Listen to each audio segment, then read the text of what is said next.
tous les hommes viendront à toi, comme nous ce soir.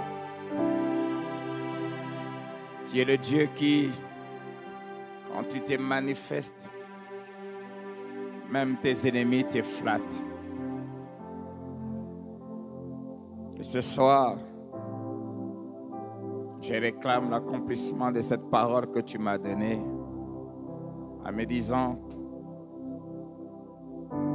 comme ce qui s'est passé ce jour-là quand j'enseignais devant les docteurs de la loi et des pharisiens. C'est ce que je ferai pendant ces 5 soirs, pendant que tu seras en train d'enseigner. Ma puissance sera en train de se manifester par des guérisons.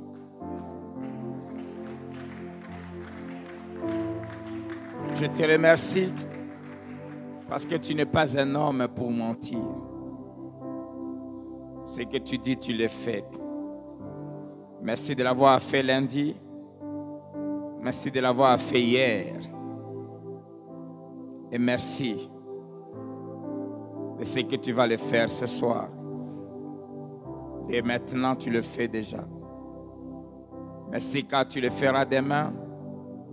Merci car tu le feras vendredi. Et chaque fois que je me tiendrai devant cette chair pour parler de ta part, tu seras en train de confirmer ta parole par des prodiges et des signes, par des guérisons. Et ce soir, merci de guérir non seulement nos corps, mais nos âmes aussi. De guérir nos couples, de guérir nos finances, de guérir notre service, de guérir notre consécration, de guérir nos relations. N'épargne aucun secteur de notre vie. Car toi seul et ton nom seul nous donne une entière guérison. C'est-à-dire une guérison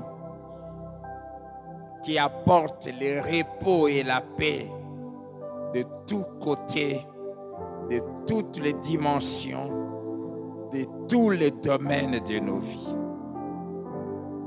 N'as-tu pas dit, venez à moi, vous tous qui êtes chargés et fatigués, et je vous donnerai du repos. Seigneur, je prie ce soir que le Saint-Esprit s'occupe de chaque secteur de la vie de chacun de nous qui est souffrant et guéris-les. Tu m'avais dit, le plus grand problème, ce n'est pas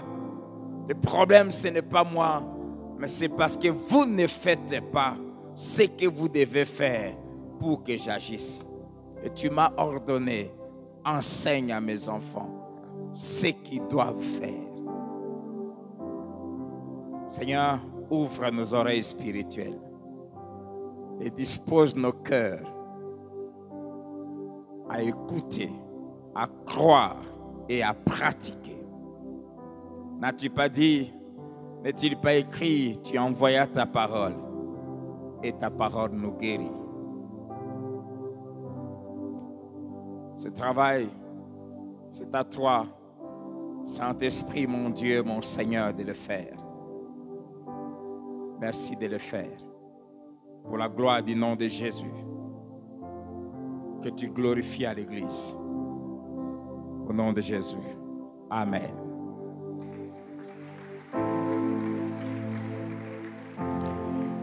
Amen. Bonsoir. Que Dieu soit béni. Après avoir posé le fondement le lundi, et hier, en introduisant et en parlant de pourquoi Dieu veut nous guérir, nous avons commencé à répondre à cette question capitale, car c'est là où se trouve le problème. Que faire pour être guéri? Que dois-je faire pour être guéri? Et la parole de Dieu et rempli de tout ce que nous devons savoir, mais surtout pratiquer pour que la guérison soit effective. Je nous rappelle que Dieu veut nous guérir. Dieu veut que nous soyons en bonne santé, pas seulement physique, mais aussi morale, financière, matérielle, spirituelle. C'est pour cela qu'il dit, je désire que tu prospères à tous égards, qu'il n'y ait pas un domaine de ta vie. De la même manière qu'il ne veut pas qu'il y ait un organe, un membre, une cellule de notre corps qui souffre, il ne veut pas aussi qu'il y ait un secteur de notre vie qui souffre. Pourquoi? Parce que Jésus a souffert une fois pour toutes. Et nous avons hier parlé des 4 choses qu'il nous faut faire. Et je nous supplie, faisons ces choses. Nous avons parlé premièrement de 3 vérités importantes qu'il faut non seulement croire, mais surtout savoir.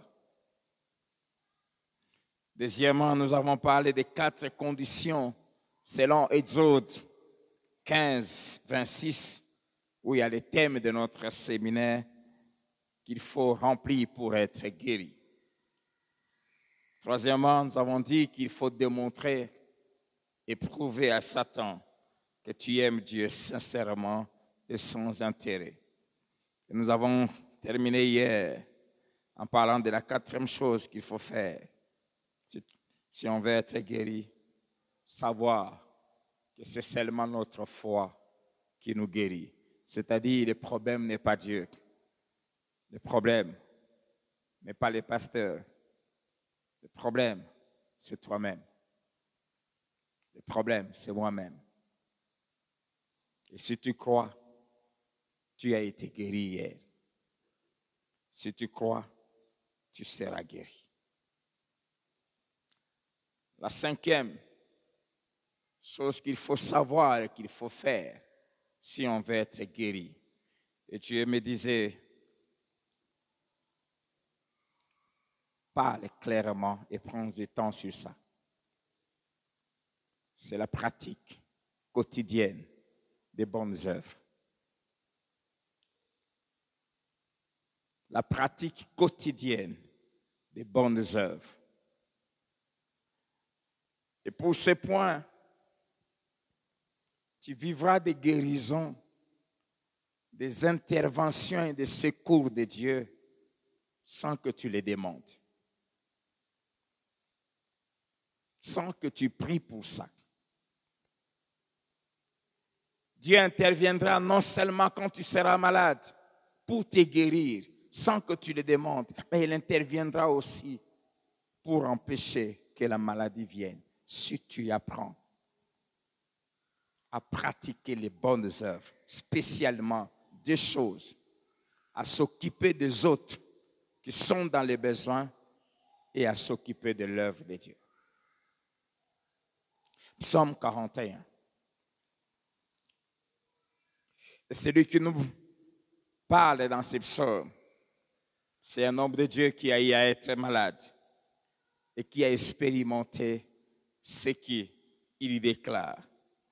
Psaume 41, versets 2 à 4. Heureux celui qui s'intéresse aux pauvres.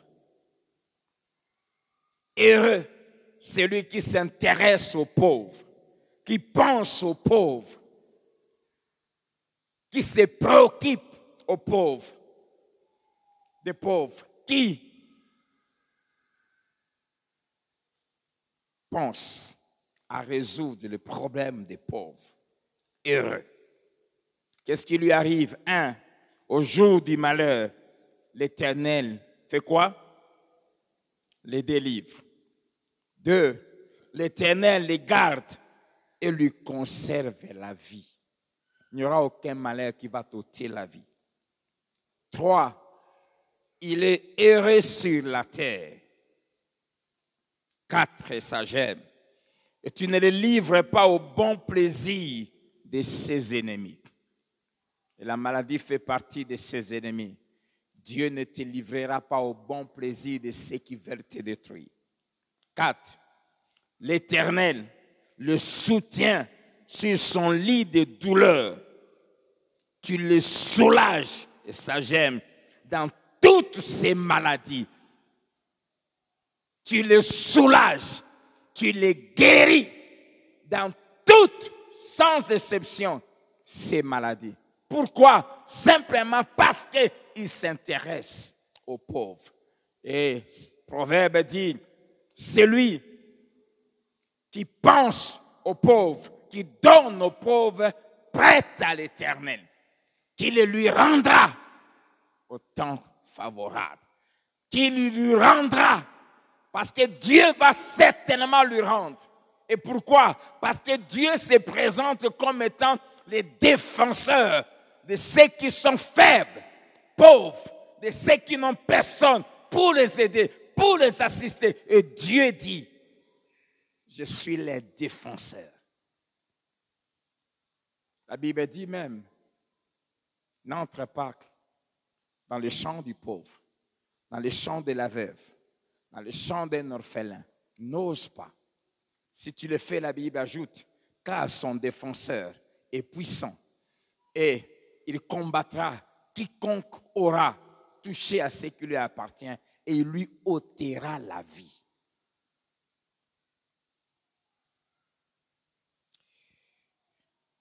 Parce que Dieu m'a dit d'enseigner, nous allons beaucoup lire la Bible. C'est pas ça ce que plusieurs connaissent, Acte 9. Je vais parler de 2 sortes de bonnes œuvres ou de 2 sortes de personnes qui doivent pratiquer les bonnes œuvres. Premièrement, c'est les bonnes œuvres de celui qui est malade, de celui qui souffre, de celui qui a les problèmes. Acte 9, versets 36 à 41. Il y avait à Joppé parmi les disciples une femme nommée Tabitha.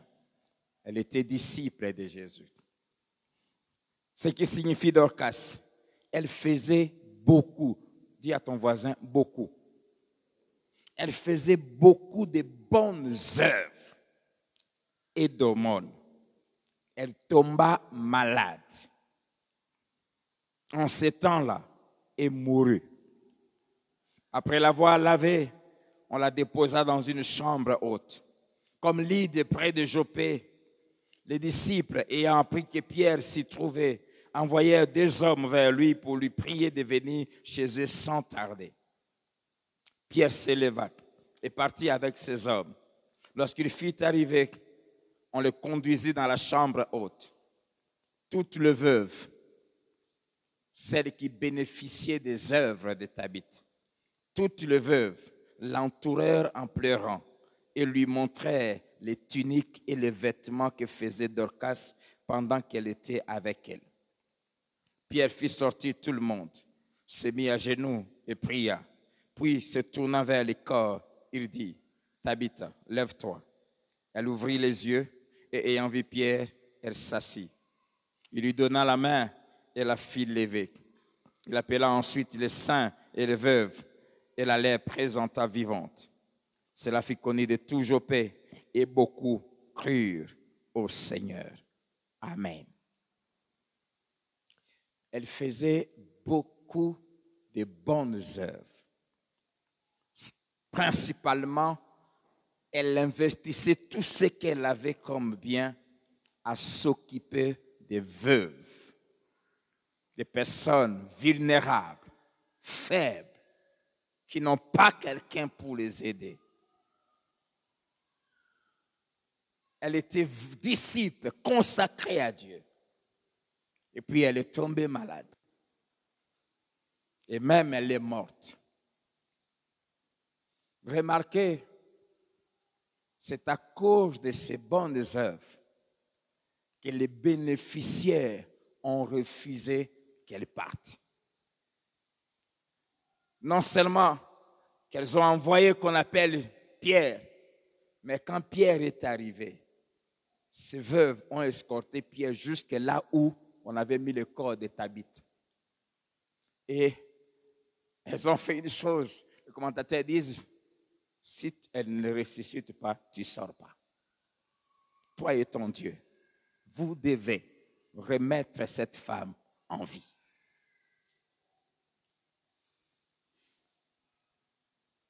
Et Dieu a agi à cause de ses bonnes œuvres. Les bonnes œuvres poussera Dieu à t'envoyer les secours, comme nous avons lu dans le psaume 41, sans que tu les demandes. Un païen appelé Corneille, Actes chapitre 10. La Bible dit de lui aussi, il faisait beaucoup de monde de bonnes œuvres. Mais cet homme était malade dans son âme. Il souffrait d'une maladie grave. Il était séparé de Dieu. Et à cause de ses œuvres, la Bible dit, Dieu a envoyé un ange qui est venu lui dire, Corneille, tes œuvres sont montées jusqu'à Dieu. Il les a vues. C'est pour cela que Dieu m'a envoyé pour te dire, prends tes serviteurs, envoie-les qu'ils aillent chercher un homme qu'on appelle Pierre, qui se trouve en telle ville, en tel endroit. Et quand il viendra, il va te dire des choses qui t'amènent au salut, c'est-à-dire à ta guérison, à ta délivrance.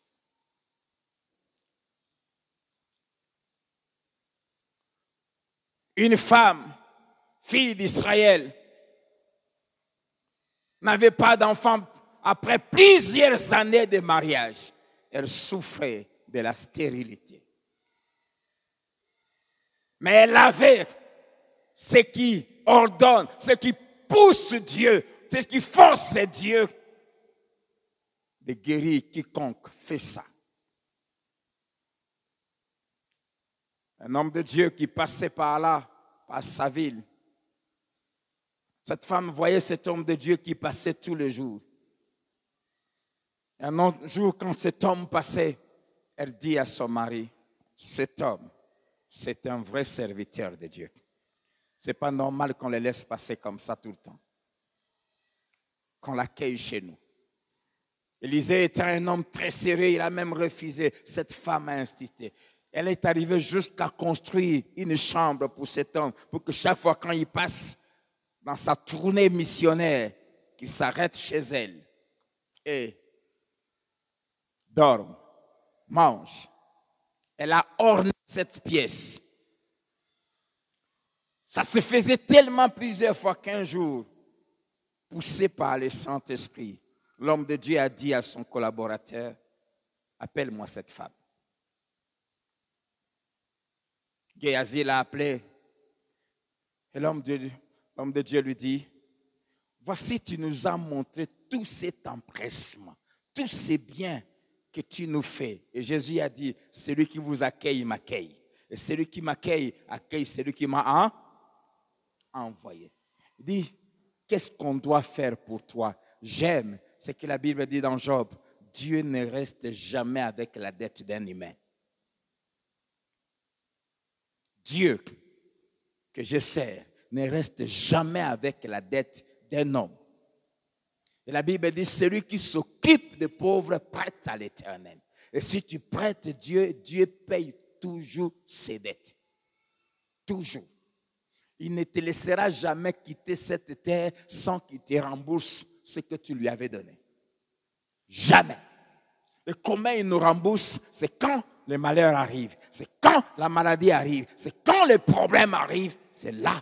C'est quand on est en danger. La Bible dit, il refuse de nous livrer entre les mains de ceux qui nous haïssent. Et quand on est malade, la Bible dit, il vient nous soulager, nous guérir dans toutes nos maladies. Élisée lui dit, dois-je parler pour toi au roi? J'aimerais nous dire, je vais y revenir. Tes bonnes œuvres vont te fabriquer des intercesseurs. Les bonnes œuvres sont une usine. qui fabrique des intercesseurs en ta faveur. Des gens qui vont parler pour toi au roi. Des gens qui vont parler pour toi au chef de l'armée, Jésus-Christ. Cette femme dit, je vis bien. C'était une femme qui n'avait aucun problème, ni avec Dieu, ni avec les humains. L'homme de Dieu est resté tranquille. Et puis il pose encore la question à son serviteur. Mais qu'est-ce qu'on doit faire pour elle? Pourquoi? Il était tourmenté. Pourquoi? Parce qu'en tant que prophète, représentant de Dieu, il savait que Dieu ne peut pas rester sans payer la dette que cette femme lui a fait porter par ses œuvres. Élisée dit, mais qu'est-ce qu'on doit faire pour elle? Elle a l'argent, elle est bien, elle a tout. Elle n'a pas de problème. Elle a de bonnes relations avec le roi, avec le chef de l'armée. Elle dit, je vis bien. Je suis bien avec le roi, avec tout le monde. Mais qu'est-ce qu'on... Parce que je ne peux pas partir aujourd'hui sans résoudre un problème. Et payer la dette. Et Géasi va dire à son maître, elle n'a pas d'enfant. Et son mari est vieux. Donc ils ne peuvent plus en avoir. Ah, l'homme de Dieu dit, voilà. Aujourd'hui, Dieu va payer cette dette. Appelle-la moi, qu'elle revienne. La femme vient, elle n'était même pas approchée. L'homme de Dieu lui dit, l'année prochaine, à cette date, tu porteras un enfant. Des problèmes qui durent longtemps. Des maladies qui durent longtemps. Un des moyens pour les résoudre, apprends à s'occuper des autres qui sont dans les besoins. Amen. C'est dimanche, c'est dimanche, l'autre dimanche. Le couple Louba qui ils ont témoigné ici. Au mois de décembre 2019, nous avons eu à voyager avec eux. Nous, on avait notre programme. Quand ils ont appris, ils sont entrés dans notre programme pour les vacances. On est allés ensemble. Très loin en Asie. Mais une chose me dérangeait. Un soir, j'ai même dit à ma femme, je crois que je dois trouver une raison pour ne pas tout le temps sortir avec eux. Parce que chaque fois qu'on sortait avec eux, quand on voulait acheter quelque chose, ils se précipitaient à payer. On s'est retrouvés pendant presque 4 ou 5 jours. On a déjà acheté beaucoup de choses, mais c'est eux qui payaient. Donc, ils ne me donnaient même pas l'occasion de payer. Quand on est rentré ce soir-là, Dieu m'a réveillé à 1h du matin. Et l'Esprit m'a rappelé que c'était. Parce que déjà le soir, je me préoccupais. Je dis, mais que faire? Et puis, le Seigneur me dit, ils n'ont pas encore d'enfants. Le lendemain, je leur ai dit, nous rentrons le jeudi prochain. Vous allez continuer. Mercredi, à 10h, venez à l'hôtel. Venez chez nous. Et il s'est passé ce que je leur avais dit. Et Dieu l'a accompli. Je leur ai dit, l'année qui vient, Dieu va vous visiter. Je mets fin à cette situation des sans enfants. Au nom de Jésus, c'est fini. Dieu ne reste jamais avec la dette d'un humain. Jamais. Je disais à Dieu, je ne peux pas quitter Dubaï avec la dette de ce couple. Tu dois régler un problème qui les dérange. Alléluia. Je disais, tes œuvres vont te fabriquer des intercesseurs. Est-ce qu'on peut lire Job 33?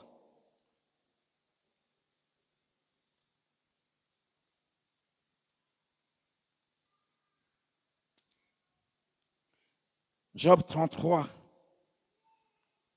verset 19 à 28. Par la douleur aussi, l'homme est repris sur sa couche. Quand une lutte continue vient agiter ses os. La douleur, c'est la maladie. Alors il prend en dégoût le pain, même les aliments les plus exquis. Sa chair se consume et disparaît. Ses os qu'on ne voyait pas sont mis à nu. Son âme s'approche de la fosse et sa vie des messagers de la mort. Mais s'il se trouve pour lui un ange intercesseur, un d'entre les 1000 qui annonce à l'homme la voie qu'il doit suivre, Dieu a compassion de lui et dit à l'ange, délivre-les afin qu'ils ne descendent pas dans la fosse. J'ai trouvé une rançon, c'est-à-dire j'ai trouvé quelqu'un qui est venu plaider pour lui.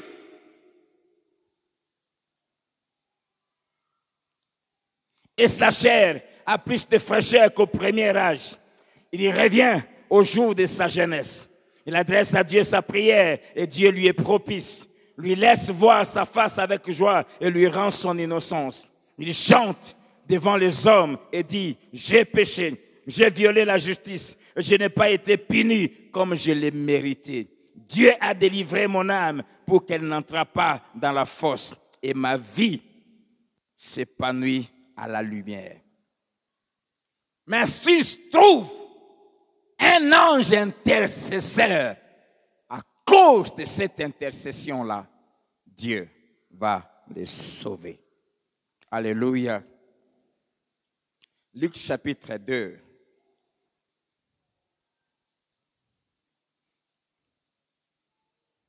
Si on peut tous avoir nos Bibles là. Je vais aller un peu lentement aujourd'hui. Luc chapitre 7 plutôt. Luc chapitre 7. Versets 2 à 4. Un centenier avait un serviteur auquel il était très attaché. La version Parole vivante dit, son maître l'estimait beaucoup et tenait à lui. La version Parole de vie dit, il l'aimait beaucoup. Et qui se trouvait malade sur le point de mourir. C'était grave. Ayant entendu parler de Jésus, il lui envoya quelques anciens des Juifs pour le prier de venir guérir son serviteur. Ils arrivèrent auprès de Jésus et lui adressèrent d'instantes supplications disant, il mérite que tu lui accordes cela. Cet homme, cet officier de l'armée romaine, avait un serviteur. Et la Bible dit qu'il était très attaché à ses serviteurs. Il aimait ses serviteurs. Et il tenait à lui. Il ne voulait pas le perdre. Mais pourquoi un maître doit tenir à un serviteur? C'est quand ce serviteur lui est utile. C'est quand ce serviteur fait pour lui des choses que d'autres ne font pas. C'est quand ce serviteur s'est rendu incontournable pour son maître, par ses œuvres, par ses actions, par son sérieux, par son service pour son maître. Et c'est à cause des œuvres de ces serviteurs-là que son maître s'est cassé en morceaux. C'est tellement qu'il a utilisé tout l'argent qu'il avait pour le soigner. Il n'y avait toujours pas de solution. Mais la Bible dit qu'il tenait à ses serviteurs. Et quand il a tant parlé de Jésus, lui-même ne croyait pas. Lui-même ne s'était pas converti. Mais il s'est préoccupé de son serviteur qu'il a entrepris une démarche pour que Jésus intervienne dans la vie de son serviteur. Alléluia. Pourquoi? C'était un bon serviteur. Il était utile à son maître. Ses œuvres, son maître se disait, si je les perds, tout sera bousculé dans ma vie. J'aimerais te poser la question, es-tu utile à ton responsable dans le département? Es-tu utile à ton pasteur? Es-tu utile à ton directeur dans la société? Es-tu quelqu'un dont ton chef tient à ne pas te perdre?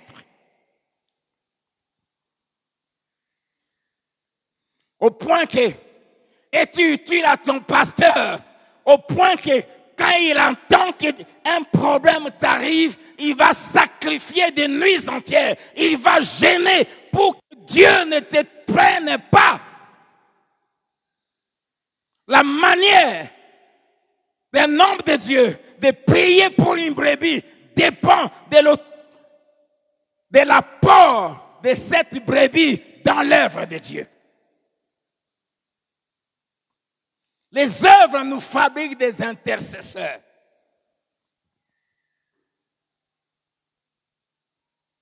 Il y a quelqu'un parmi nous qui a joué un rôle qui m'a marqué pour l'acquisition de cette parcelle.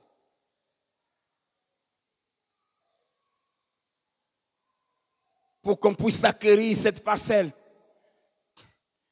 on avait pris un prêt à la banque, un gros montant,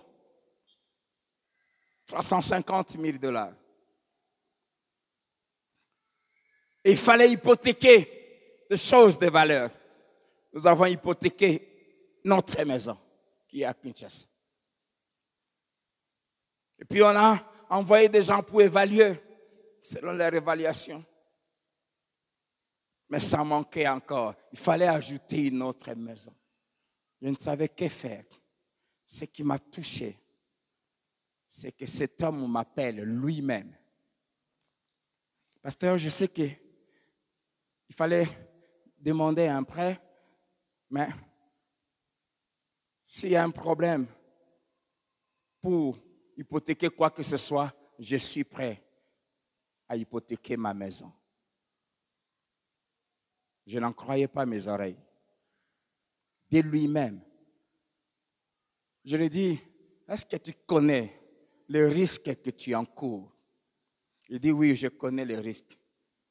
Il y a le risque qu'on puisse perdre la maison, mais je ne peux pas supporter, cette phrase est restée dans ma tête. Je ne peux pas supporter que Dieu se retrouve dehors.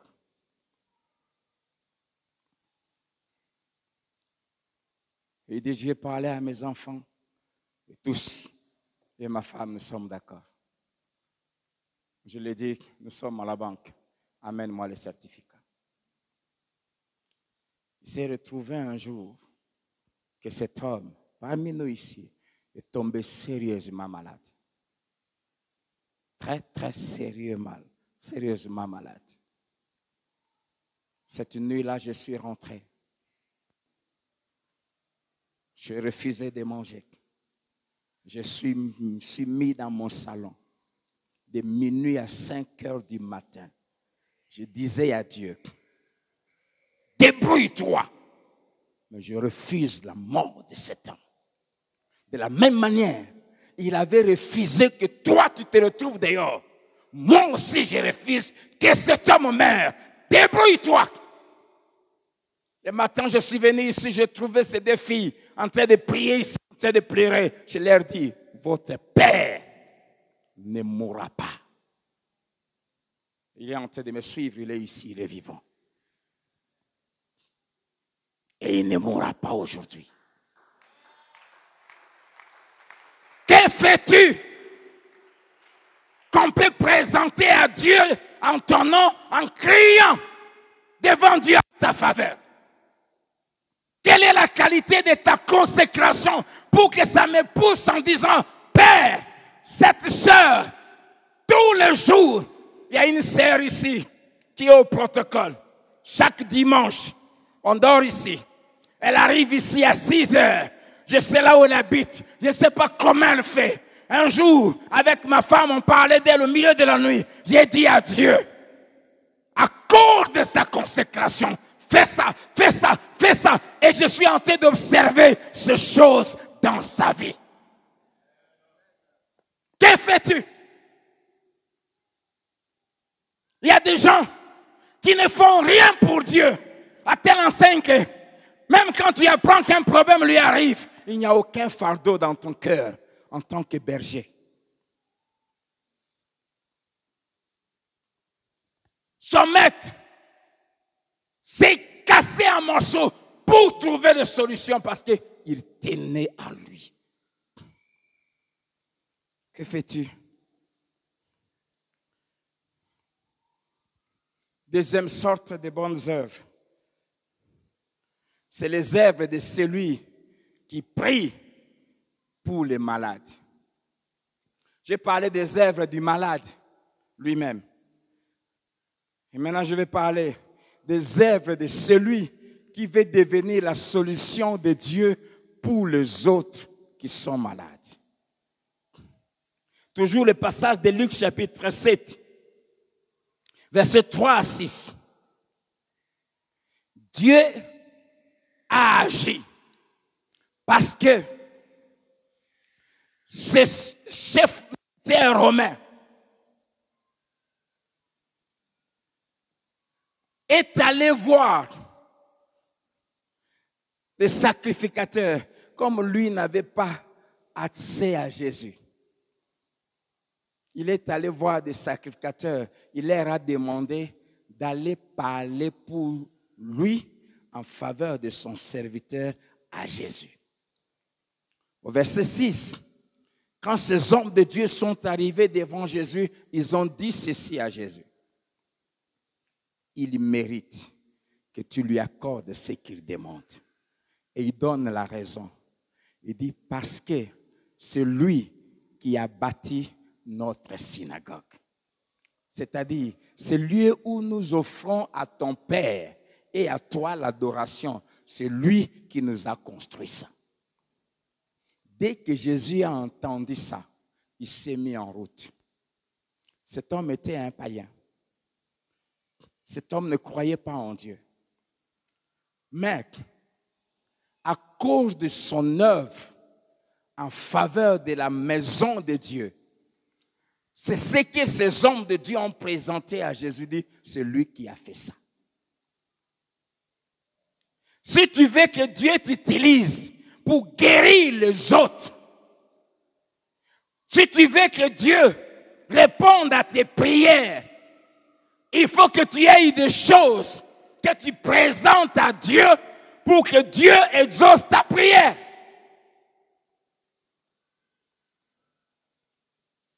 Amen. Amen. Que fais-tu? Ces hommes de Dieu ont dit, il aime notre nation et c'est lui qui a bâti cette synagogue. Des choses. Si tu veux que Dieu guérisse tes maladies, il faut aimer son royaume. Deuxièmement, prouver cet amour en s'occupant de sa maison. Que fais-tu pour notre royaume? Que fais-tu pour la maison de Dieu? Qu'est-ce que tu fais pour prendre soin de l'œuvre de Dieu? Vous savez, peut-être tu ne crois pas en Dieu. Vous qui me suivez, peut-être Dieu, tu t'en fous. Dieu ne représente rien pour toi. Ce n'est pas un problème. Vous qui avez le pouvoir, vous qui ne croyez pas en Dieu, vous qui prenez les choses de Dieu comme pour des blagues, ce n'est pas un problème. Mais, même si tu ne crois pas, tu apprends à soutenir l'œuvre de Dieu, à s'occuper de l'œuvre de Dieu. Quand tu seras malade, nous, ses serviteurs, nous aurons de quoi dire à Dieu pour qu'il te guérisse. Tu n'auras pas le salut. Tu n'iras pas au ciel à cause de tes œuvres. Mais au moins, parce que Dieu ne garde pas, ne reste pas endetté envers un homme. Quand tu auras un problème, nous irons lui dire, Père, c'est cet homme-là. C'est pour cela, sachez que Dieu peut construire sa maison même avec l'argent des gens qui ne croient pas. Amen. Pourquoi? Parce que la guérison, comme je l'ai dit, ça fait partie des miettes. Ce n'est pas les richesses les plus précieuses que Dieu donne à ses enfants. Les choses précieuses qu'il donne à ses enfants, ce sont les choses spirituelles. comme la paix du cœur, comme la plénitude de l'esprit, comme la connaissance de Dieu, comme la révélation des choses cachées. Ça, tu es païen. Même si tu nous achètes des maisons, Dieu ne te donnera pas ça. Et si tu meurs, je t'assure, tu iras tout droit en enfer.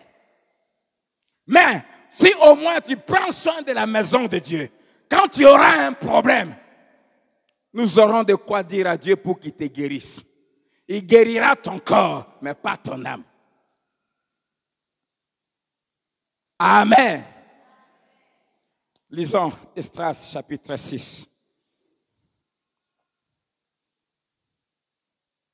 J'aime ce roi. Esdras 6. Alors qu'il dominait sur tout le royaume de cette époque-là, on lui avait envoyé un message et on lui avait ordonné de bloquer la construction de la maison de Dieu. Mais quand Dieu lui a parlé, la Bible dit, Darius lui a écrit une lettre à ceux qui géraient ce coin-là. Et il leur a dit, vous allez lire à la maison Esdras chapitre 6, verset 6 jusqu'à 12.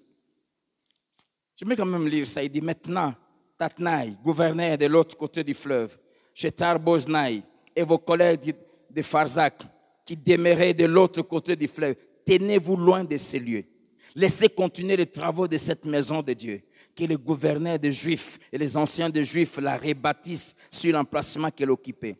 Voici l'ordre que je donne, touchant ce que vous aurez à faire à l'égard de ces anciens des Juifs pour la construction de cette maison de Dieu.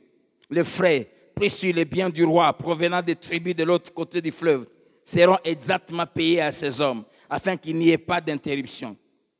Les choses nécessaires pour les holocaustes du Dieu des cieux, gênes, taureaux, béliers et agneaux, froment, sel, vin et huile seront livrés sur leur demande aux sacrificateurs de Jérusalem, jour par jour et sans en manquer,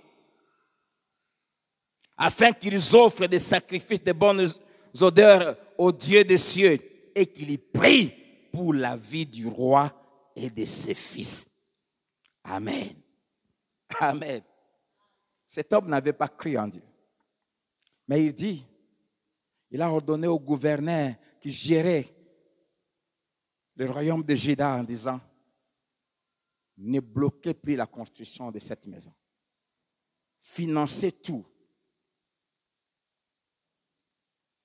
Que personne ne les combatte. Donnez-leur tout ce dont ils auront besoin. Pourquoi? 1, pour qu'ils puissent offrir des offrandes à Dieu. Et 2, pour qu'ils puissent prier pour moi et pour mes enfants. Amen.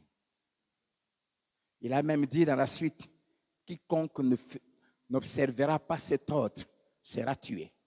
Sera tué, lui et toute sa maison. Même quand tu ne crois pas en Dieu, occupe-toi de sa maison. Amen. Et nous aurons à prier pour que Dieu te préserve. Et Dieu exaucera nos prières. Mais seulement, tu n'iras pas au ciel. Parce que pour aller au ciel, il faut se convertir. Amen. Et quand tu vas le faire,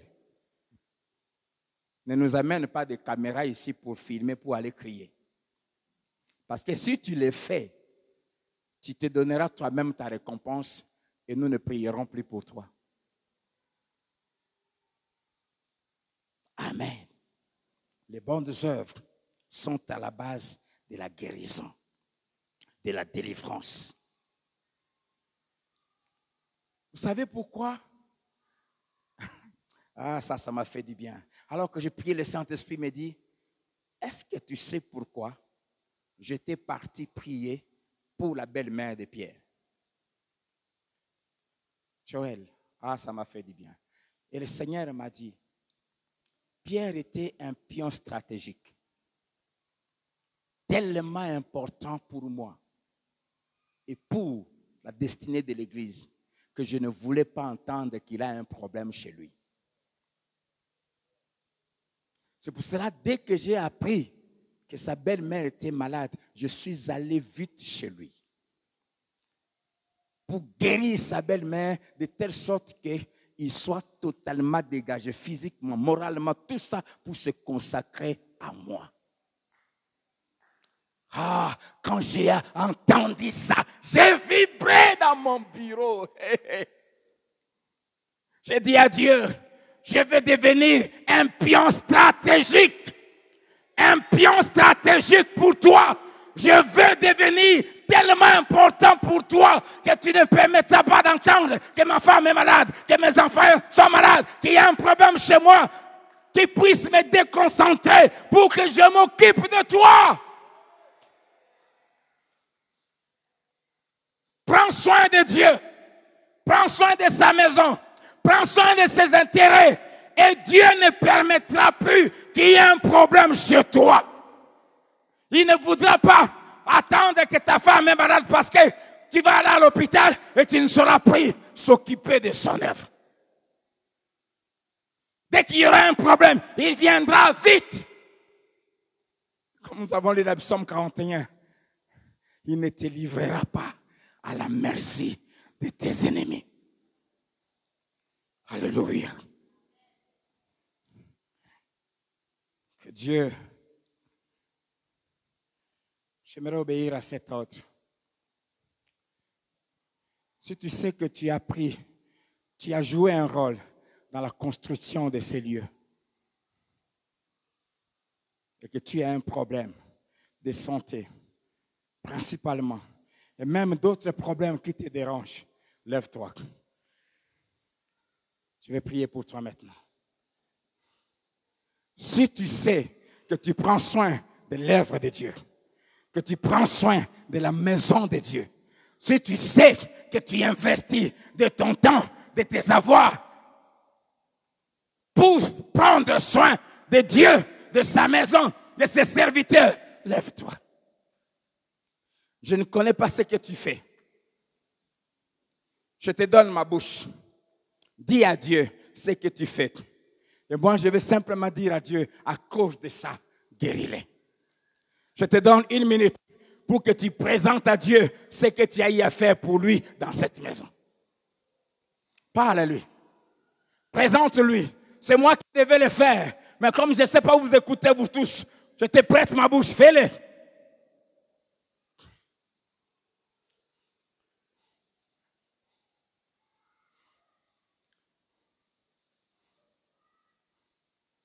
Père,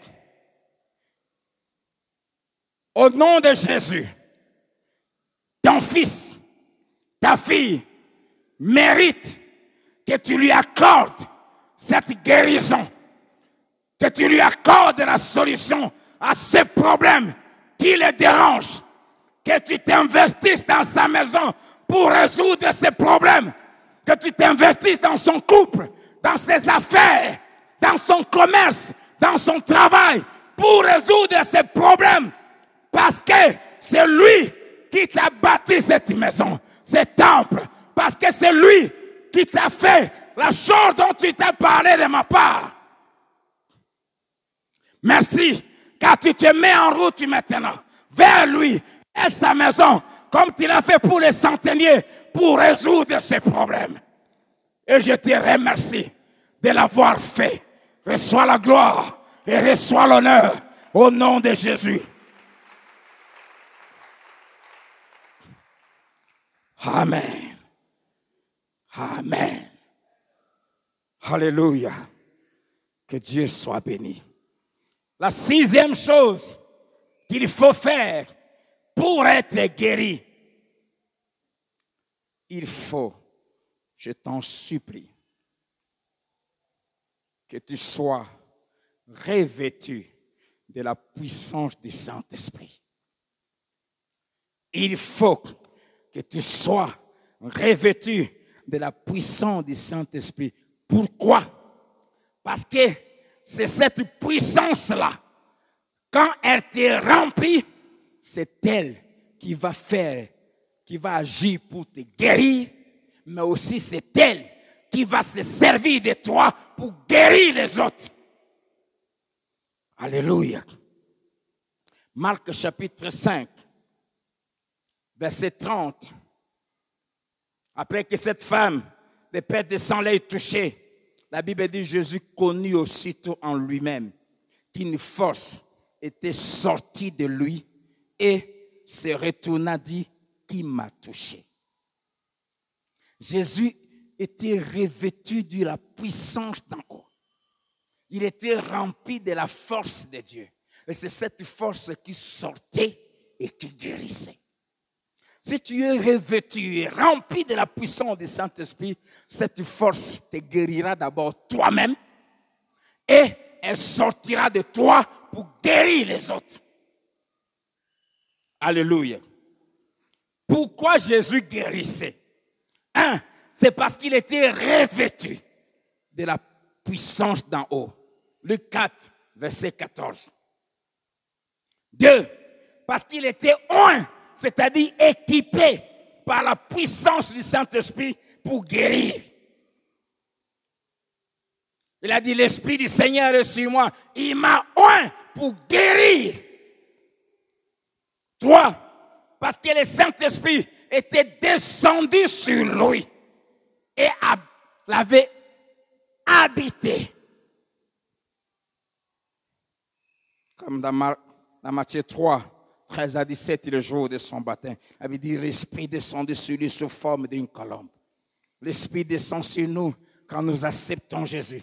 Mais aussi, après qu'il soit descendu sur nous, il nous oint, il nous équipe, mais aussi, il nous revêt.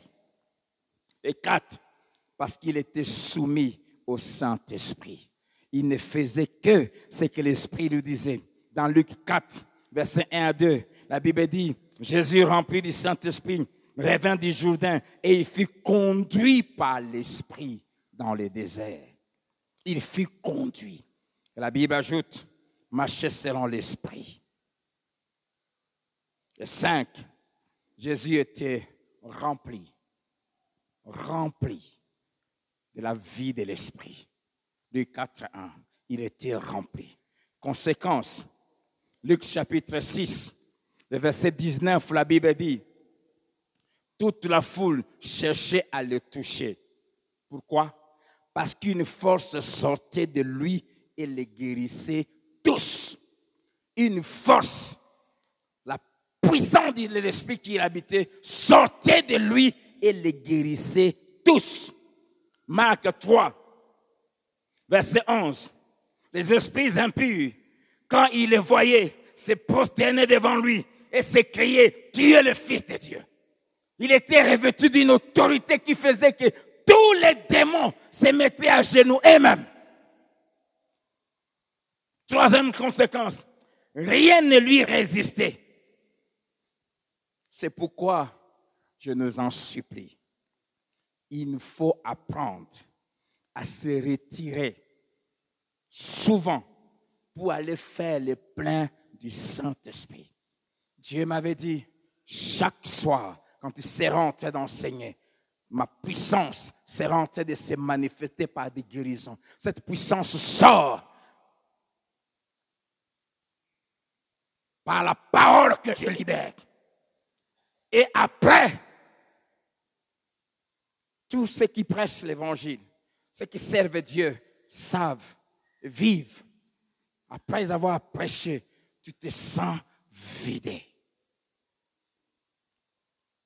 Et tu sens une fatigue dans tout l'être. Mais pour revenir demain, je dois faire le plein la nuit. Je dois faire le plein demain. La marche avec Dieu. Pourquoi beaucoup d'hommes de Dieu, beaucoup de fils, des ouvriers n'ont pas un ministère où Dieu agit chaque jour parce qu'ils ne savent pas faire le plein. Tu viens, tu es ouvrier, tu es au protocole, tu es à la chorale, tu es à l'intercession, tu viens à un culte. Pendant que tu sers là, tu es en train de libérer tout ce que tu avais reçu quand tu étais dans la présence de Dieu la nuit. Après le culte, tout est parti. Le culte de demain, si tu veux que Dieu agisse encore par toi, il faut qu'avant que tu viennes, que tu fasses encore les pleins. Si tu viens comme ça, vaille que vaille, tu sentiras qu'il n'y aura plus rien qui va sortir. Dieu m'a enseigné cette vérité. J'étais étudiant. Quand je suis arrivé à l'université, j'ai connu le Seigneur. 3 mois après, j'ai commencé à prêcher. J'ai demandé l'autorisation à chaque professeur qui entrait, avant qu'il commence son cours, que je puisse prier. Il y avait tous les professeurs avaient accepté, sauf un. Il y avait un professeur qui m'aimait, qui m'appréciait beaucoup. Un jour même, il me pose la question, toi, tu es de quelle tribu? Je lui dis, je suis Mongo. Il me dit non. Un Mongo. J'ai vécu avec les Mongos. Un Mongo. Comme toi, il n'y en a pas. Ce n'est pas vrai. Ce jour-là, j'étais trop dérangé, préoccupé. Ma mère était sérieusement malade. Et ça faisait 3 jours que je ne priais pas comme j'ai l'habitude de le faire. Ce matin-là, je suis arrivé. Je me mettais toujours au premier. Bon, il entre. Il me dit, Mbengela, tu peux prier? J'ai prié. Quand je termine la prière, il s'approche, il me dit, tu as un problème? J'ai dit non. Il dit, Chaque fois quand tu pries, je sens quelque chose. Mais aujourd'hui, c'était seulement des phrases. La chose que je sens souvent là, je ne l'ai pas senti aujourd'hui. Tu es un païen, il me dit, va arranger avec ton Dieu. Tu as perdu la chose là. Et ce qu'il disait, c'était vrai. Je suis rentré, je me suis enfermé 3 jours. 3 jours après, quand je suis rentré, ce jour-là, il entre. Il me dit, prie. J'ai dit simplement, Seigneur, je te consacre à cet auditoire. Remplis-le de ta présence au nom de Jésus. Amen. Il me dit, oui, la chose là est revenue.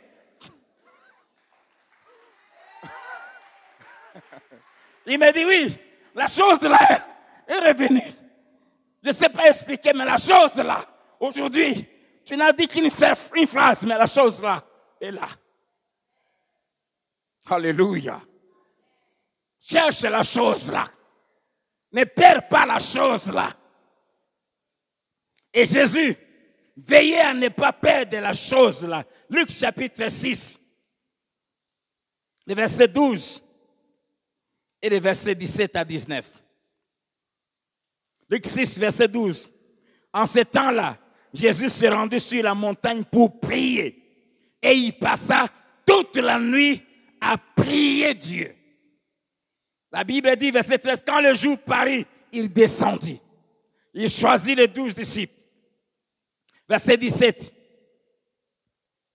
Il descendit avec eux et s'arrêta sur un plateau où se trouvait une foule de ses disciples et une multitude de peuples de toute la Judée, de Jérusalem et de la contrée maritime de Tyr et de Sidon. Ils étaient venus pour l'entendre et pour être guéris de leur maladie. Ceux qui étaient tourmentés par des esprits impurs étaient guéris. Et toute la foule cherchait à le toucher parce qu'une force sortait de lui et les guérissait tous. Amen. Il a passé toute la nuit. Il a fait le plein d'esprit, d'autorité, de puissance. Et quand il est descendu, tout celui qui le touchait était quoi? Guéri. Pourquoi? Parce qu'une force sortait de lui pour les guérir. Luc chapitre 5, versets 15 à 16. Sa renommée se répandait de plus en plus. Et les gens venaient en foule pour l'entendre et pour être guéris de leur maladie. J'aime le verset 16. Et lui, il s'est retiré dans le désert et prié. Amen. Après avoir guéri, il s'est retiré pour prier. Pour prier. Il faut savoir se retirer pour prier. Il faut savoir gêner. Les disciples ont échoué. Il a dit, cette espèce-là ne sort que par le jeûne et la prière. Et nous avons longuement parlé, il y a 1 ou 2 mois ici, du vrai jeûne. Il faut savoir commencer cette journée en faisant les pleins de Dieu. Pourquoi? Parce que quand on commence la journée, on va affronter toutes sortes de combats, de positions. Et ne résiste que ceux qui avaient fait les pleins avant d'affronter la journée. Marc 1, verset 35, dit de Jésus, la Bible dit, il s'est réveillé quand il était encore nuit, entre 3h et 4h. Il allait dans un lieu désert où il priait. Il faisait les pleins. Et quand il commençait la journée, tous les problèmes trouvaient solution. Pourquoi? Parce qu'il était revêtu. Alléluia. J'aime le psaume 17, verset 15. Un passage que je nous supplie de mémoriser. David dit, pour moi, dès le réveil, je me rassasierai de ton image. Apprends dès le matin à te rassasier de l'image de Dieu, de la présence de Dieu, de la gloire de Dieu. C'est la puissance de Dieu agissant en nous et par nous qui guérit. Luc 5, 17. Un jour, Jésus enseignait et la puissance du Seigneur s'est manifestée par des guérisons. C'est cette parole qu'il m'avait donnée en me disant, c'est ce que je ferai chaque soir. C'est la raison pour laquelle Jésus avait interdit aux disciples de commencer le ministère avant d'être remplis du. Il dit, ne faites rien, attendez que vous soyez revêtus de la puissance d'en haut. Est-ce que tu pries chaque matin? Je nous disais le dimanche ici à l'intercession, tous les ouvriers, Dieu m'a dit, dis à ceux qui me servent d'apprendre à prier au milieu de la nuit. Apprends à faire les pleins de Dieu avant de sortir. Si tu apprends ce secret, rien ne te résistera. Jésus a dit à Josué, nul ne tiendra devant toi. Et il a dit, je vous ai donné le pouvoir de marcher sur les scorpions, sur les serpents, sur toute la puissance de l'ennemi, sans que rien puisse nous, mais à une condition, que nous soyons tout le temps remplis de lui. Ce qui va faire peur aux démons, aux sorciers, ce qui va faire que les maladies obéissent et partent quand tu donnes l'ordre, ce n'est pas tes paroles, ce n'est pas tes ordres, c'est celui qui t'est rempli. Amen. Alors quand tu te présentes, les démons qui sont en quelqu'un qui provoquent les maladies ne te voient pas. Vois Jésus qui t'est rempli. Tu es rempli de lui. Et dès que tu dis au nom de Jésus, il part. Ce n'est pas tes paroles. Ce n'est pas le fait de dire au nom de Jésus. C'est quand tu es vraiment rempli de Jésus. Alléluia. Amen. Je t'en supplie. Qu'il y ait des chrétiens qui, quand ils donnent un ordre, reçoivent la réponse des démons. La maladie lui dit, qui es-tu pour me donner l'ordre? Comme ces démons avaient parlé à ses fils de Scève. Les démons leur ont dit, Jésus, nous le connaissons. Paul, nous les connaissons. Parce qu'ils ont dit, nous vous chassons au nom de Jésus que Paul prêche. Alors les démons lui ont répondu en disant, je connais Jésus. Il a dit, quand lui me donne les ordres, j'obéis. Paul aussi, quand il me donne les ordres, j'obéis. Pourquoi? Parce qu'il est rempli de Jésus. Mais toi, qui es-tu pour me donner des ordres? Tu n'as ni Jésus, ni la plénitude de Jésus. Conséquence, les démons les ont rossés jusqu'à les déshabiller et ils ont fui au milieu de la ville, nus. N'ose pas, hein? si tu n'es pas sûr que tu es rempli de Dieu. Alléluia. Qu'il y ait des chrétiens faibles parce qu'ils ne sont pas remplis de Dieu. Septième chose à faire si on veut être guéri. Il faut savoir rendre grâce à Dieu et le louer avant de voir la guérison arriver. C'est ça même, la plus grande manifestation de la foi dont nous avons parlé hier. Savoir dire merci à Dieu, le louer et confesser que tu es guéri avant même que tu voies ça. Vous connaissez l'histoire de Lazare. Quand Jésus est arrivé devant la tombe, la première chose que Jésus a faite, Père, je te rends grâce de ce que tu m'as exaucé. Il n'avait même pas encore prié. Il dit, car je sais que tu m'exauces toujours. J'aimerais te dire ceci, si tu marches dans la crainte de Dieu, si tu sers Dieu sincèrement, et si dans ta conscience tu ne te reproches de rien entre toi et Dieu, tu dois savoir que chaque fois quand tu pries, Dieu t'exauce. Tu dois savoir qu'avant même que tu ouvres ta bouche, Dieu exauce. Alors apprends à prier avec assurance tout en rendant grâce à Dieu avant de voir cela. Si vous étudiez les évangiles, vous allez voir que la plupart des gens qui venaient vers Jésus avec des maladies, lépreux, aveugles ou quoi, pour demander la guérison, parmi les premières choses que ces gens faisaient, la Bible dit, ils se jetaient devant sa face et ils se prosternaient. Et ils faisaient ça avant même d'ouvrir la bouche. Et c'était des Juifs. Et des Juifs savent qu'on ne peut jamais se mettre à genoux devant un humain, qui qu'il soit. Pourquoi? Parce que se prosterner veut dire adorer, vénérer. Et les Juifs savaient que Dieu seul mérite l'adoration. Ils connaissaient les premiers commandements. Sache, ô Israël, que l'Éternel, ton Dieu, est le seul éternel. Ils savaient ça. Quelques exemples.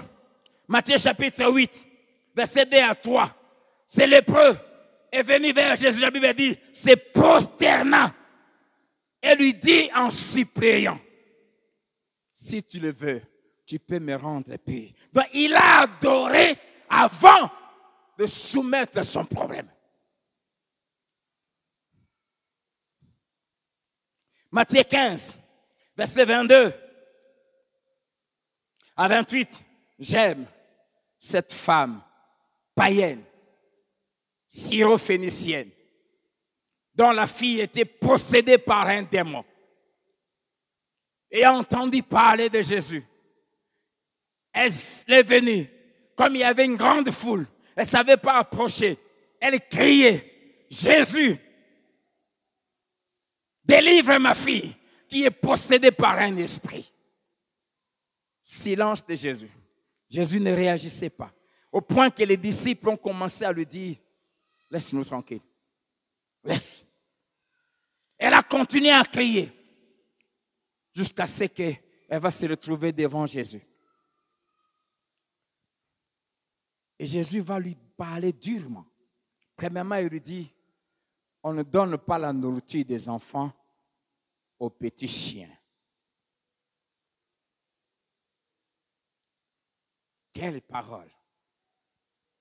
Avant même de lui dire ça, la Bible dit, elle a crié, et Jésus a gardé le silence. Mais elle, quand elle est arrivée devant Jésus, la Bible dit, elle se jeta à ses pieds et se prosterna. D'abord, ça veut dire quoi? Elle a reconnu que Jésus est Dieu. Elle a reconnu qu'il est tout-puissant. Elle a reconnu qu'il est capable de sauver. Il a adoré. Il lui a dit, merci, Dieu, de me donner l'occasion de te parler. Et malgré son adoration, Jésus lui dit, on ne donne pas la nourriture des enfants aux petits chiens. Et la femme réagit, oui, Seigneur, mais les petits chiens mangent les miettes qui tombent de la table. Et Jésus lui dit, ta foi est grande. Qu'est-ce que je vais nous dire? Elle a adoré alors que Dieu ne voulait rien faire pour elle. Peux-tu apprendre à adorer Dieu même quand il ne t'exauce pas? Même quand il ne te répond pas? Même quand il reste silencieux? L'adoration, la louange, la reconnaissance de sa grandeur, c'est la clé qui mène à la délivrance, à la guérison. Alléluia. 8e chose qu'il faut savoir faire si tu veux être guéri. Si tu veux être guéri, il faut le vouloir. Ça va paraître peut-être bizarre, mais il y a beaucoup de gens qui ne sont pas guéris parce qu'ils ne veulent pas être guéris. Tout en priant, mais ils démontrent à Dieu qu'ils ne veulent pas être guéris. Dans Jean chapitre 5, verset 6, la Bible dit, là se trouvait un homme malade depuis 38 ans. Ça fait 38 ans qu'il souffrait. Jésus l'ayant vu coucher et sachant qu'il était malade depuis longtemps, Dieu même sait que ça fait 10 ans que tu souffres de cette maladie. Ça fait 15 ans que tu prends des produits chaque jour. Et il a vu comment ça te fait souffrir. Et il est venu vers toi. Mais connaissant cet homme, Jésus lui pose la question. Je suis étonné de la question. Veux-tu être guéri? Et je te pose la question. Veux-tu être guéri? Est-ce qu'il y a quelqu'un qui veut être guéri? Je vais te démontrer par la parole de Dieu que tu ne veux pas être guéri. D'abord, une question simple. Veux-tu être guéri? Écoutez la réponse de cet homme. Je n'ai pas quelqu'un qui vient pour m'aider et me jeter dans l'eau. La question est, veux-tu être guéri? Qu'est-ce qu'il devait dire? Oui. C'était si simple. Beaucoup sont à l'église. Beaucoup ont des problèmes, mais ils ne veulent pas être guéris. Comment est-ce qu'on manifeste, comment est-ce qu'on montre à Dieu qu'on veut être guéri? De 5 manières. Et à la fin, tu vas évaluer toi-même si vraiment tu as envie d'être guéri. Comment on démontre ses vouloirs? Premièrement, c'est par la détermination avec laquelle on cherche cette guérison. Amen.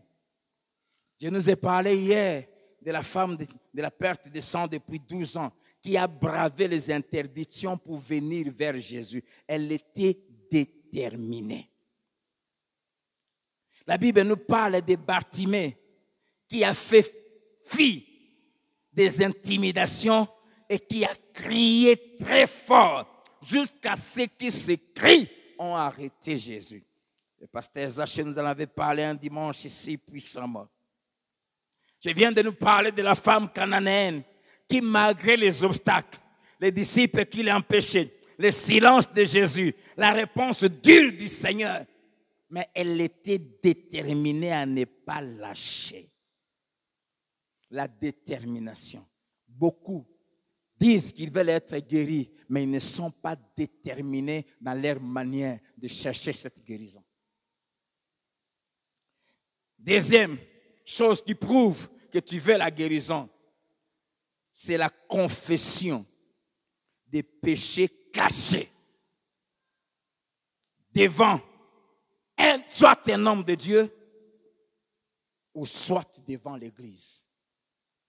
Et c'est surtout là où beaucoup restent longtemps malades. C'est la confession des péchés qu'on cache, dont on est conscient, dont on retombe souvent, ou soit on a eu à faire. J'aimerais que nous sachions qu'il y a des péchés qui sont à la base de beaucoup de maladies. Dans le péché du sexe, par exemple, car celui qui se livre à l'impudicité pêche d'abord contre son propre corps. Pourquoi? Parce que ce péché introduit des maladies. Non seulement ça, mais il ouvre un boulevard au diable et aux démons pour venir s'aimer les maladies.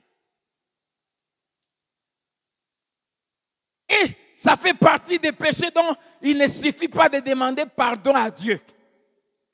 Mais il faut le confesser devant un homme de Dieu, devant un frère, devant une sœur en qui tu as confiance, ou soit même devant l'Église.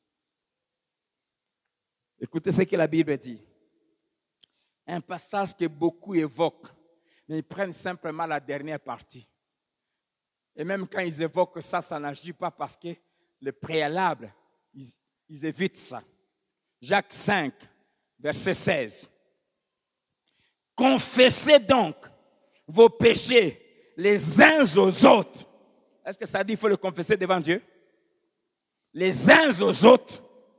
Et deux, priez les uns pour les autres afin que vous soyez guéris. Maintenant, la partie qu'on aime. La prière fervente du juste a une grande efficacité. La prière fervente du juste, c'est-à-dire de celui qui devant Dieu n'a rien à se reprocher. Dieu n'a rien à lui reprocher. Cette prière-là est très efficace.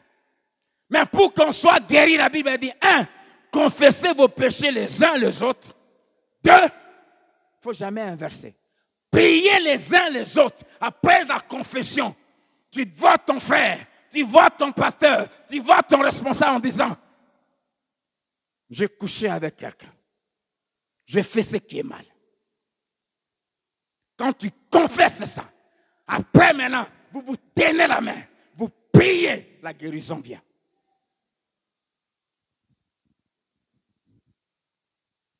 Je connais le cas d'une femme. Chaque fois, c'est plaignait. Douleur ici, douleur là-bas, douleur ici. Ah. Chaque fois quand elle venait, toujours. C'est qu'un jour, je dis, je sens que tu as quelque chose que tu ne dis pas. Elle baisse la tête. C'est toujours comme ça. Elle baisse la tête.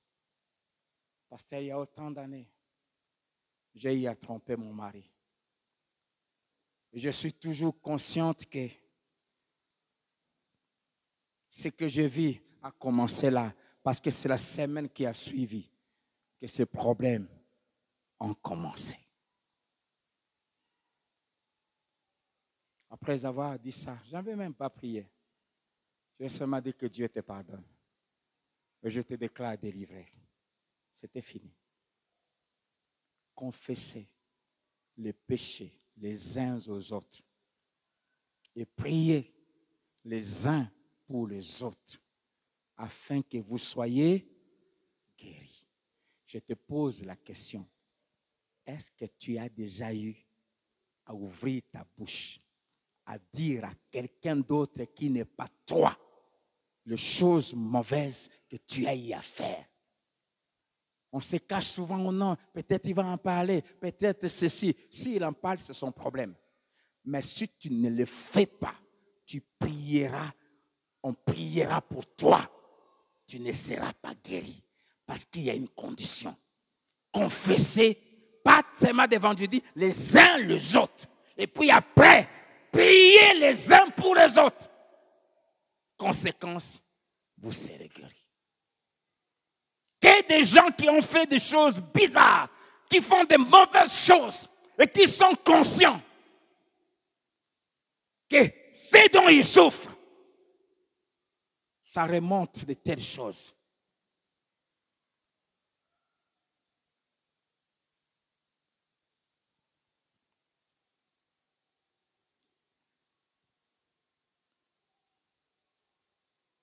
Il y a des maladies qui sont causées par le péché. Dans Jean chapitre 5, Cet homme, il n'était pas né boiteux, mais il est devenu boiteux un jour. Et ça faisait 38 ans qu'il était devenu boiteux. Dieu n'intervenait pas. Cet homme priait. Cet homme cherchait qu'on prie pour lui. Des hommes remplis d'onction ont y a prié pour lui jusqu'à ce que ce jour-là, Jésus se présente devant lui. Et lui pose la question, veux-tu être guéri? Il a tergiversé. Jésus l'a guéri. Il a dit, lève-toi, prends ton lit et pars. Et puis Jésus disparaît. Il n'a pas su qui l'avait guéri. Quelques jours après, la Bible dit, Jésus le retrouve au temple. Et maintenant, Jésus règle le problème. Il dit, voici, tu as été guéri. Ne pêche plus. De peur qu'il ne t'arrive quelque chose de pire. Jésus a voulu lui dire, tu cachais le mal que tu avais fait. Tu es devenu boiteux à cause du péché que tu avais commis. N'ose plus le faire. Une manière de dire, tu l'as confessé devant moi, tu l'as reconnu, mais ne le fais plus. Si tu oses encore le faire, cette fois-ci, tu connaîtras pire que ce que tu as connu. Et tant qu'on ne confesse pas, Dieu ne fait rien. C'est pour cela que j'ai appris à ne jamais me culpabiliser.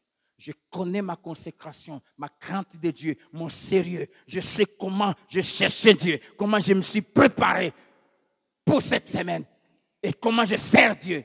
Quand je prie pour quelqu'un, s'il n'y a pas de résultat, je sais que le problème, ce n'est pas Dieu, ce n'est pas moi, c'est toi-même.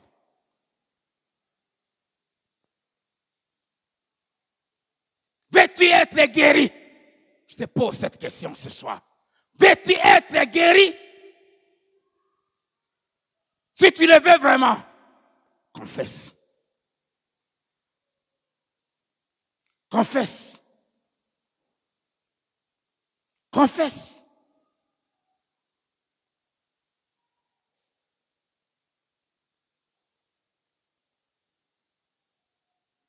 Je vous dis souvent ici que j'ai souffert des problèmes de cœur et qu'on ne me donnait pas 18 ans de vie. Mais quand j'ai connu le Seigneur, un des éléments, souvent je ne le dis pas, qui a déclenché cette guérison, un jour j'ai prié, le Seigneur me dit, tu as un problème avec ta tante. En fait, après la mort de mon père, je me suis retrouvé en train d'errer par-ci, par-là. Un jour, je suis allé chez une tante, une grande sœur de ma mère. Elle avait un taxi. Ce jour-là, le taximan n'est pas rentré. Moi, j'ai fait mes humanités à l'internat. J'étais habitué à me réveiller très tôt. On nous réveillait à 4h30. Ce jour-là, 5h, je me suis réveillé. Je sors, j'entends, on frappe au portail. Je n'ai pas ouvert, c'était le chauffeur de ce taxi. Il m'a dit, j'avais connu tel problème. C'est pour cela que je n'ai pas pu venir, j'attendais le matin. Je vais voir maman, je dis non. Par mon éducation que j'avais reçue chez mon père, je dis, maman dort, on ne peut pas aller la réveiller. Moi, on m'a appris qu'on ne va jamais toquer dans la porte de ses parents.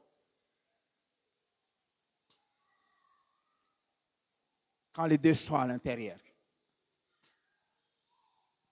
Et vers 6h, ma tante se réveille et je parle, lui dis, maman, le chauffeur du taxi était là à 5h.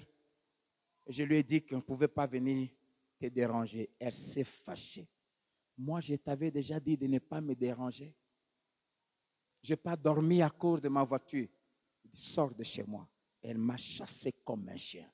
Elle criait, elle m'injuriait. Et c'était resté là. Alors que Dieu m'a dit, ça faisait déjà 3 mois qu'il m'avait dit, je t'ai guéri. Mais les symptômes continuaient. Et ce matin-là, le Seigneur me dit, va demander pardon à ta tante. Car la dent que tu as pour elle lui crée tel problème de santé. Je suis allé ce matin-là. Elle a même réagi mal, mais j'avais fait ma part. Je lui ai rappelé cette histoire. Je lui ai dit ce que j'avais ressenti et ce que je murmurais. Je lui ai dit, Dieu m'a dit de venir te demander pardon. Et ma mère me dit, Dieu t'a dit, mon amabé, au moins j'avais fait ma part. Vous savez quoi? Quand je suis sorti de là, c'était terminé. Jusqu'aujourd'hui. Veux-tu être guéri?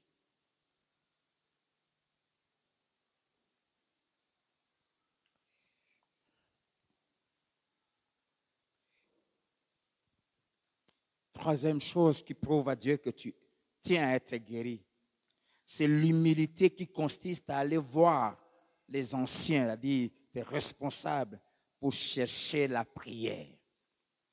Là encore, c'est un problème.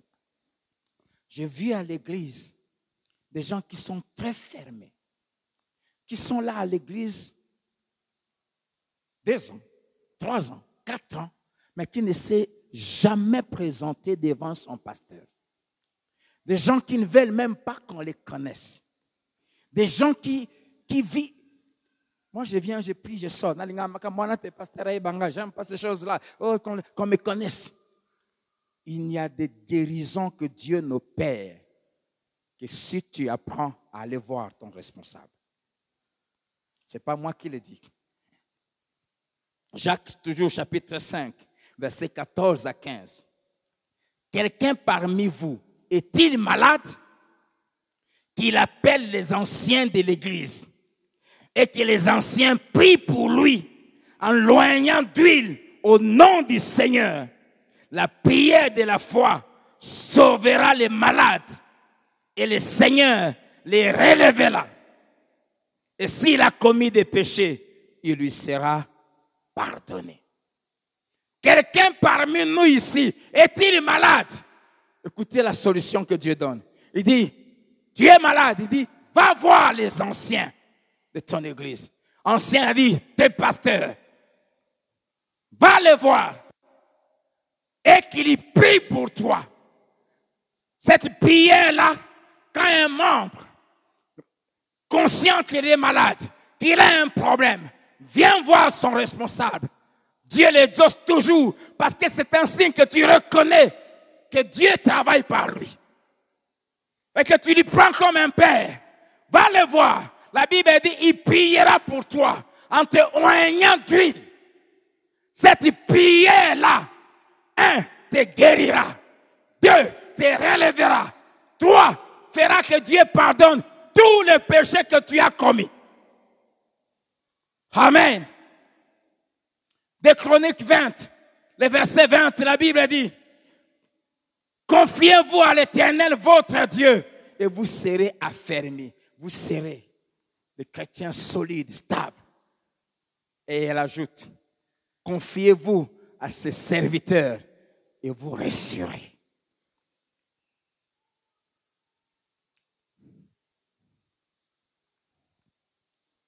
Qu'est-ce que cela veut dire?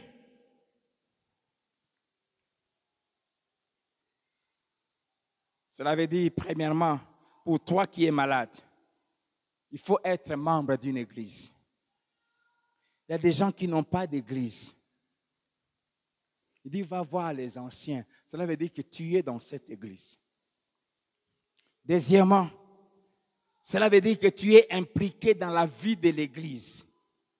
Cela veut dire que tu es connu par tes responsables. Cela veut dire que tu es actif et présent dans l'assemblée. Deuxièmement, pour l'ancien qui doit prier, il faut qu'il soit saint, qu'il soit un homme de foi et qu'il ait un cœur qui compatit à la douleur.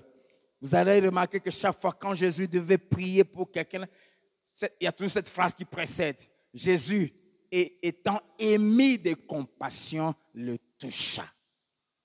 Serviteur de Dieu, cher pasteur, une des choses qui fait que beaucoup, Dieu n'agit pas dans leur ministère parce qu'ils n'ont pas un cœur compatissant. Et j'aime Dieu. Vous savez pourquoi? Comment Dieu fait pour produire la compassion dans le cœur d'un homme de Dieu? Il le fait passer par les choses que connaîtront les gens sur qui Dieu va l'établir. Quand quelqu'un est malade, je prie de tout mon cœur parce que je sais, ce que j'ai eu à souffrir. Moi, j'ai vécu, on m'avait interdit de me promener seul parce qu'on disait à mes parents, si vous le laissez seul, son cœur peut s'arrêter à n'importe quel moment. Quand j'entends quelqu'un qui a un problème de cœur, quand j'entends quelqu'un qui souffre de ceci, la compassion, c'est quoi? C'est se mettre à la place de la personne. Sentir ce qu'elle ressent. Ça va te pousser à prier comme si c'est toi qui vivais ça. Comme si c'est toi qui ressentais ça. C'est pour ça que la Bible dit que Dieu l'a rendu semblable à nous en toutes choses. Il a fait connaître toutes les tentations auxquelles nous sommes exposés. C'est pour cela que nous avons un sacrificateur. 1, fidèle à Dieu. 2, miséricordieux et compatissant. Pourquoi? Parce qu'il a connu ce que tu connais. Parce qu'il a souffert ton cancer à la croix. Quand tu es cancéreux, il sent ce qu'il avait senti à la croix. Et voilà pourquoi il intervient. Amen. 4e chose à faire pour prouver à Dieu que tu tiens à la guérison. Tu dois savoir prier pour toi-même, mais avec ferveur. Jacques chapitre 5, verset 13. Quelqu'un parmi vous est-il dans la souffrance qu'il y prie? Je sais savoir si quelqu'un ne souffre pas vraiment. C'est par la façon dont il prie. Quelqu'un parmi vous est-il dans la souffrance? Il veut dire qu'il y prie. Si tu es dans la souffrance, tu vas prier. Tu vas commencer à venir ici à 6 heures. Je parlais tout à l'heure des défis de ces papas. Je les ai trouvés ici. Les matins, je suis sorti, je suis rentré à midi. Je les ai trouvées, elles étaient ici. Parce qu'elles étaient dans la souffrance à cause de leur père. Tu n'as pas encore souffert. Le jour où tu prendras conscience de la dangerosité de ta maladie, Okoya Awa. Quelqu'un parmi vous est-il dans la souffrance qu'il y prie? Les gens qui ne prient pas disent à Dieu qu'ils ne souffrent pas. Voilà pourquoi Dieu ne va pas te guérir parce que pour lui, tu ne souffres pas. Pourquoi? Parce que quand tu pries, Seigneur, merci de m'avoir au nom de Jésus, amen.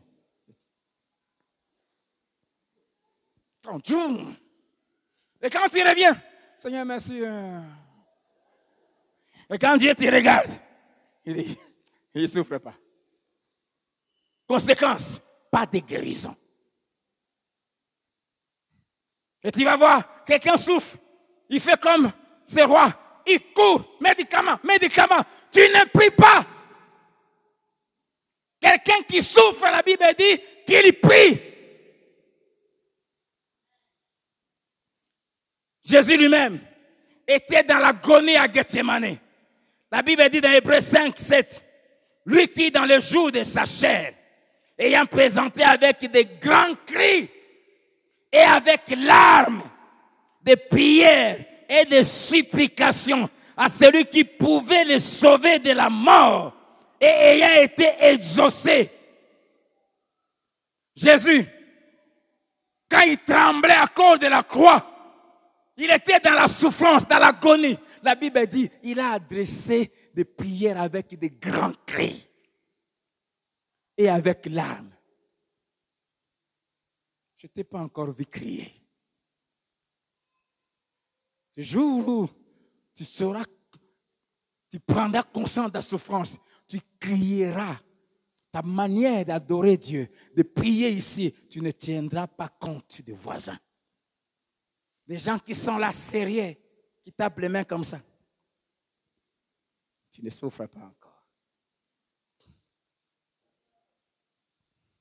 Alléluia. Sache que des fois, même les pasteurs que je suis, les hommes ne prieront pas pour toi comme toi-même. Je te donne l'exemple de Jésus lui-même. Matthieu 26, verset 38, verset 40, 43 et 44. Il leur dit alors, mon âme est triste jusqu'à la mort. Restez ici, veillez avec moi. Il est parti, il s'est retiré. Il a prié pendant plus d'1 heure. Il revient, la Bible dit, il vint vers les disciples qu'il trouva endormis. Ça l'a choqué. Il a dit à Pierre qui lui disait, moi, si tout le monde t'abandonne, moi, je ne t'abandonnerai pas. Moi, même mourir pour toi, je vais mourir pour toi. Mais Jésus était dans l'agonie. Il dit, je suis triste, mon âme. Priez pour moi, Pierre. Jésus rentre, il trouve Pierre. Il dit à Pierre, tu n'as pu prier pour moi, même pour 1 heure. Il les interprète, il dit, veillez et priez. Soutenez-moi. Il se réveille. Il commence au nom de Jésus. Seigneur, agis, Père. Jésus se retire. Il se jette par terre. Il se met à crier. Il prie, il prie, il prie. Et puis il revient encore. Il trouve, la Bible dit, il le trouve encore. N'oublie pas, le pasteur a une femme. Je vous dis la vérité. Et tu me poses un problème. Je rentre à la maison, ma femme me dit, je vais être avec toi. Tu penses quoi?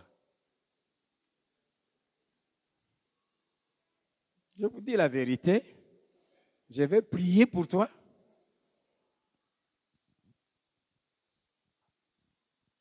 Vous n'aimez pas qu'on vous dise la vérité, hein? Amen. Même les pierres, des pires, ne prendront pas ta situation comme toi-même. Apprends à prier. Ta façon de prier toi-même prouve à Dieu que tu tiens à la guérison. Ta façon de chercher Dieu prouve Dieu quand il est assis sur son trône, comme on a vu hier. Tu l'importunes, tu le déranges, tu frappes, tu frappes, tu frappes. Dieu demande à l'ange qui est à la porte là-bas, qui est là? C'est Timothée. Encore lui, oui. Maître, il est là depuis 6 heures. Qu'est-ce qu'il veut? Les mêmes problèmes. D'accord, laisse-lui. Dieu entre dans d'autres affaires, il s'occupe. Et puis il entend encore. Bam, bam, bam, bam, bam, bam, bam. Qui est là? Qui est encore qui fait ça? C'est toujours Timothée. Qu'est-ce qu'il veut encore? Les mêmes problèmes. Bon, ça va. Venez d'abord, on fait d'abord la réunion pour l'Afrique du Sud. Tu vois les problèmes là qu'on résout. Pendant que Dieu tient la réunion avec les anges pour l'Afrique du Sud, il entend encore boum, boum, boum, boum. Qui nous dérange encore comme ça? L'ange qui est là dit, maître, c'est toujours lui. Bon, règle-lui ces problèmes-là, qui nous laisse tranquilles. C'est comme ça que Dieu agit. Mais quand Dieu sent 1 mois, jamais l'Afrique du Sud frappe, Colombie frappe. Mais ici, toi, tu ne frappes jamais. Mais il sait que tu as l'hypertension. Il sait que tu as un cancer. Et Dieu regarde et dit, ce n'est pas normal. Il ne souffre pas. C'est pour cela qu'il vient te poser la question ce soir. Veux-tu être? Veux-tu être guéri? Comment tu pries? Comment tu pries? Il faut prier sérieusement pour toi-même. Luc 22, je termine par là.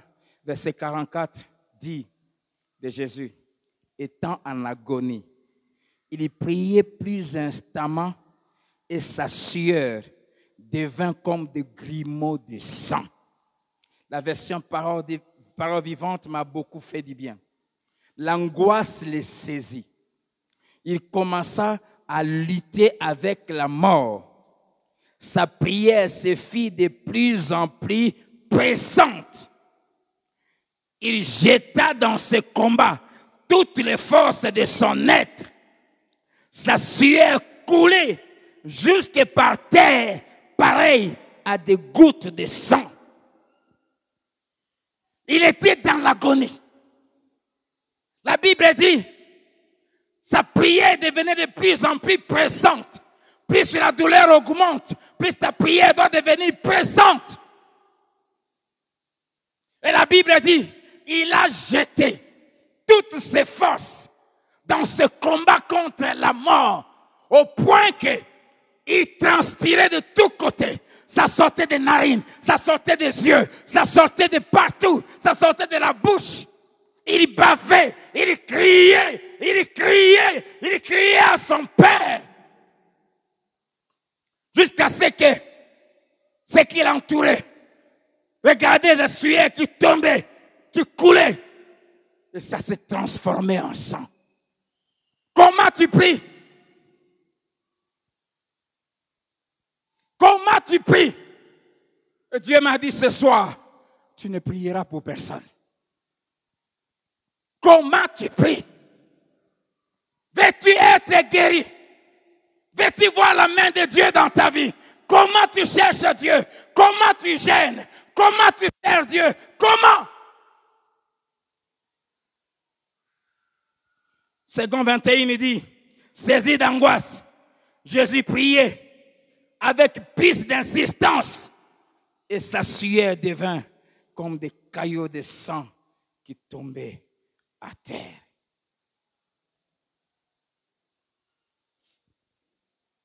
La dernière chose qui prouve à Dieu que tu tiens à la guérison, c'est quand tu mènes avec persévérance une vie de piété. La Bible dit, Jésus a été exaucé à cause de sa piété. Non seulement qu'il a prié avec persistance, mais aussi à cause de sa piété, Dieu l'a guéri. La piété veut dire un amour pour Dieu qui est associé de crainte de Dieu. Être pieux, c'est aimer Dieu tout en tremblant devant lui. Si tu fais ça, tu prouveras à Dieu que tu tiens à la guérison, que tu tiens à la délivrance de ta vie, que tu tiens au changement dans ta vie, dans ta famille, dans ton foyer, dans ton couple. Ta femme est malade, ton mari est malade, ton couple est malade, il y a des problèmes, ton avenir, tes enfants sont malades, problèmes spirituels, rébellion. Comment tu pries? Que Dieu vous bénisse.